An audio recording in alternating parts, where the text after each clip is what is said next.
Hello అందరికీ. నేను మీ dusky పాప ఇన్ కెనడా. మళ్ళా కొత్త ముచ్చటతో వచ్చేసిన. సో పాయింట్ ఏందంటే కెనడాలో బస్ స్టాప్స్ ఎట్లుంటాయి ఓకేనా. సో ఇక్కడ చూస్తే పెడెస్ట్రియన్స్ నడిచేది ఒక బటన్ ఇస్తారనమాట. అంటే వాళ్ళకి నువ్వు ఆ బటన్ ప్రెస్ చేస్తే వాళ్ళకి తెలుస్తుంది ఓకే ఇక్కడ కొందరు ఉన్నారు. సో వాళ్ళ కోసం సిగ్నల్ పడాలి so that they can walk అన్నట్టు. సో తీరా చూస్తే ఇప్పుడు మనం అదైతే ప్రెస్ చేసేసినాం.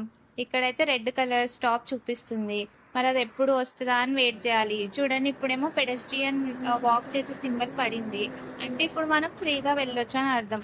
అదే స్టాప్ లో ఉన్నప్పుడు వెళ్ళామనుకోండి ఏదైనా కార్ వచ్చి గుద్దేసి వెళ్ళిపోతుంది గమ్మున. వాళ్ళదేం తప్పు లేదు, మనదే తప్పు అంటారు ఫైనల్లీ. సో అది అలా రెడ్ లో ఉన్నప్పుడు అయితే వెళ్ళకూడదు. తీరా చూస్తే ఇది బస్ స్టాప్ అన్నమాట. సో బస్ స్టాప్ ని ఎట్లా గుర్తుపట్టాలంటే ఇట్లా మనకు ఆరెంజ్ కలర్ లో ఉంటది బేసిక్ గా. అది బస్ స్టాప్. ఇదేమో గ్లాస్ అన్నమాట. లోపలైతే 2 సీట్లు ఉంటాయి.